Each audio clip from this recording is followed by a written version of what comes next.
Hello friends, welcome back to our channel. എല്ലാവർക്കും ഇന്നത്തെ വീഡിയോയിലേക്ക് സ്വാഗതം. ഇന്നത്തെ വീഡിയോ റിപ്പബ്ലിക് ദിനവുമായി ബന്ധപ്പെട്ട കൊച്ചുകൂട്ടുകാർക്ക് വളരെ എളുപ്പത്തിൽ പഠിച്ച് പറയാൻ പറ്റുന്ന ഒരു പ്രസംഗമായിട്ടാണ് ഞാൻ വന്നിട്ടുള്ളത്. കൂട്ടുകാരെങ്കിലും എൻ്റെ വീഡിയോ ആദ്യമായിട്ടാണ് കാണുന്നതെങ്കിൽ വീഡിയോൻ്റെ ഇഷ്ടമാവുകയാണെങ്കിൽ ദയവേത് ചാനൽ സബ്സ്ക്രൈബ് ചെയ്യാൻ മറക്കരുത് കേട്ടോ. മാന്യ സദസ്സിന് നമസ്കാരം.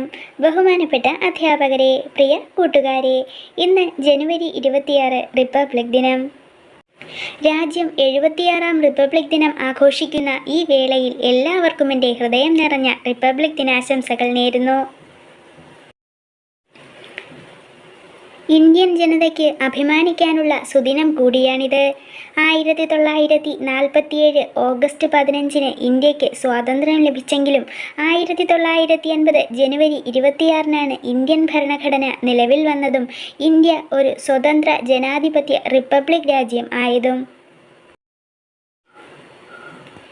ഇന്ത്യൻ ഭരണഘടന നിലവിൽ വന്നതിൻ്റെ ഓർമ്മയ്ക്കായാണ് ജനുവരി 26 റിപ്പബ്ലിക് ദിനമായി ആഘോഷിക്കുന്നത്. ജനക്ഷേമ രാഷ്ട്രം എന്നാണ് റിപ്പബ്ലിക് എന്നതുകൊണ്ട് അർത്ഥമാക്കുന്നത്.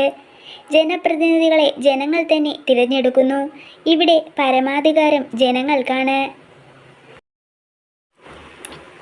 ഭരണഘടനയുടെ ശില്പി എന്ന് അറിയപ്പെടുന്ന ഡോക്ടർ BR അംബേദ്കറുടെ നേതൃത്വത്തിലുള്ള ഭരണഘടനാ നിർമ്മാണ സഭയാണ് ഭരണഘടന എഴുതി തയ്യാറാക്കിയത്. ലോകത്തിലെ ഏറ്റവും വലിയ ഭരണഘടന ഇന്ത്യയുടേതാണ്.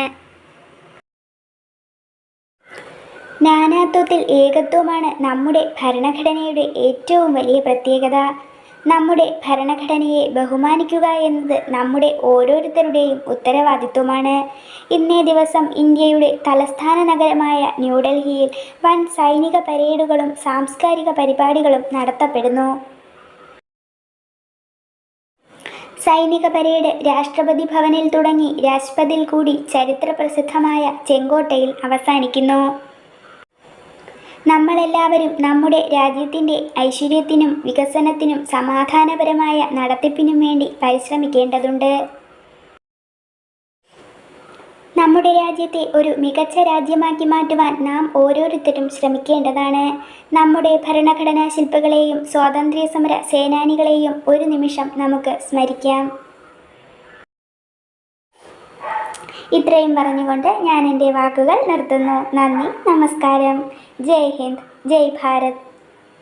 ഇന്നത്തെ വീഡിയോ എല്ലാ കൊച്ചുകൂട്ടുകാർക്കും ഉപകാരപ്പെട്ട് കാണുമെന്ന് പ്രതീക്ഷിക്കുന്നു. വീഡിയോ ഇഷ്ടമായാൽ തീർച്ചയായിട്ടും ലൈക്ക് ചെയ്യാനും നിങ്ങളുടെ ഫ്രണ്ട്സിനൊക്കെ ഒന്ന് ഷെയർ ചെയ്ത് കൊടുത്ത് ദയവേത് ചാനൽ ഒന്ന് സബ്സ്ക്രൈബ് ചെയ്യാനും ആരും മറക്കരുത് കേട്ടോ.